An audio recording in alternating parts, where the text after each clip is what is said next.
Hello and welcome to History Channel's presentation of early humanity. We're going to start off of how humans traveled from Asia to South America and to Central America. Around 13,000 BCE, several waves of humans traveled from Siberia to Alaska along the Siberian-Alaskan ice bridge. By 9500 BC, all the Americas were populated by humanity and growing in villages. In 8000 BCE, agricultural experimentation begins after large game, which was one of the primary sources of their food, became scarce. This experimentation involved squashes, manioc, beans, chili peppers, avocados, and gourds. Around 4000 BCE, corn, or maize, is introduced, soon becoming the staple of the region. In 3000 to 2000 BCE, agricultural villages start appearing across Mesoamerica, along with pyramids, temples, and palaces. Oh, welcome to my convenience store! Would you like some googie googie?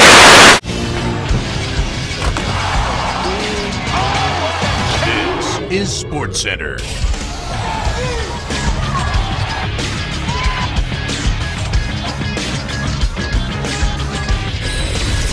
Hi, welcome to the latest edition of SportsCenter. I'm your host, Seth Jenkins, with my junior host, Willie Coolis. We've come here to give you exclusive coverage of the latest Mayan ball game between Mayan State University and Mayan U, biggest rivalry in all of Mesoamerica. For those of you that don't know about the Mayan ball game, it was used to settle wars, celebrate treaties, and even just for fun. The game was played using a 20-pound ball that players had to maneuver using anything but their hands into a ring. Getting the rubber ball into the ring meant an instant win. Much like the Golden Snitch in Harry Potter, Willie, would you call it ancient Quidditch? That's correct, Seth. We take you to the first quarter where University of Maya blows it open in the first quarter with a goal within 10 seconds of the first whistle. M State is really struggling as the U crushes their defense with an exciting headbutt goal. As we enter the second half, M State's bench brings a spark to their offense, answering with a score, making it 2-1. As time runs out, it looks like Mayan State's effort was too little, too late. As you all know, following the traditional rules of the ball game, one of the members of the losing team must be sacrificed. Maya State offered up Yaddle following his illegal squash scandal. With heaviness in our hearts, we must say goodbye to Yaddle.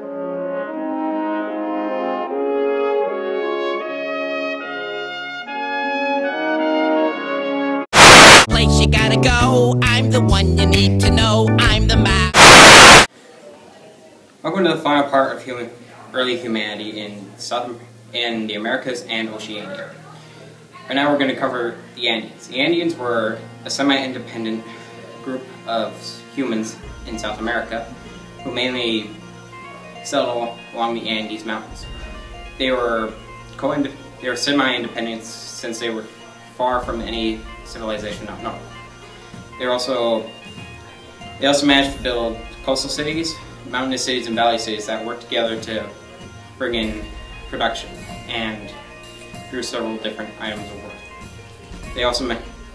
The builders were the main nobility of the Andean society, since they claimed their domains by using force.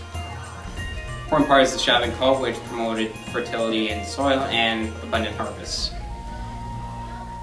In Oceania, however, things remain very different. In Australia, the Aborigines came along by raft while the sea was still receded, and mainly hunted and gathered for an extremely long amount of time, while people in New Guinea, when the Austronesians from Southern Asia came, learned how to cultivate crops and domesticate animals.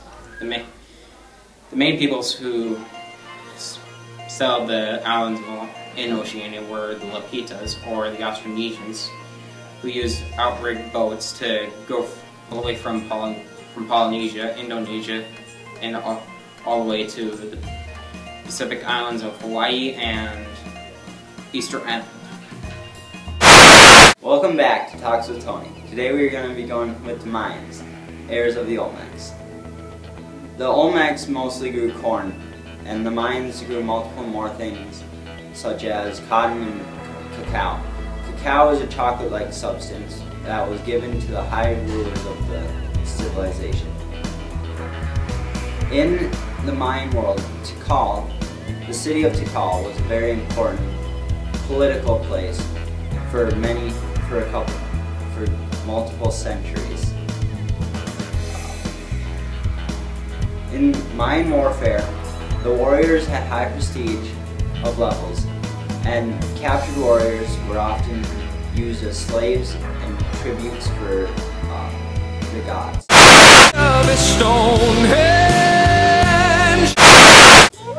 Welcome back. Now we're on the subject of the Olmecs, the first empire of Mesoamerica and Central America. The Olmecs were most likely authoritarian in nature, and were actually the first ones to build a ceremonial center. They also created the writing system. They're also first to gaze at the stars and make astronomical observations. They also invented the Mayan ball game, and created the first calendar system. They're also the first ones to create large, complex buildings, pyramids, and the ones who able to craft large, colossal heads out of basalt, a rock found in nature. They are also the first ones to dissolve somehow, as there is no recorded evidence of how it fell, even although there is some evidence of them actually destroying their own buildings.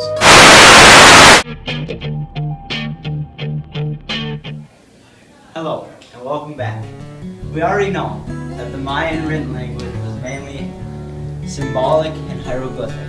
Now, we are going to cover the Mayan religion. The Mayans believe in a myth of Popol Vuh, who created humans from corn and water, and that the gods would keep an agricultural cycle as long as they gave sacrifices. There are also bloodletting rituals to keep rain coming for the crops.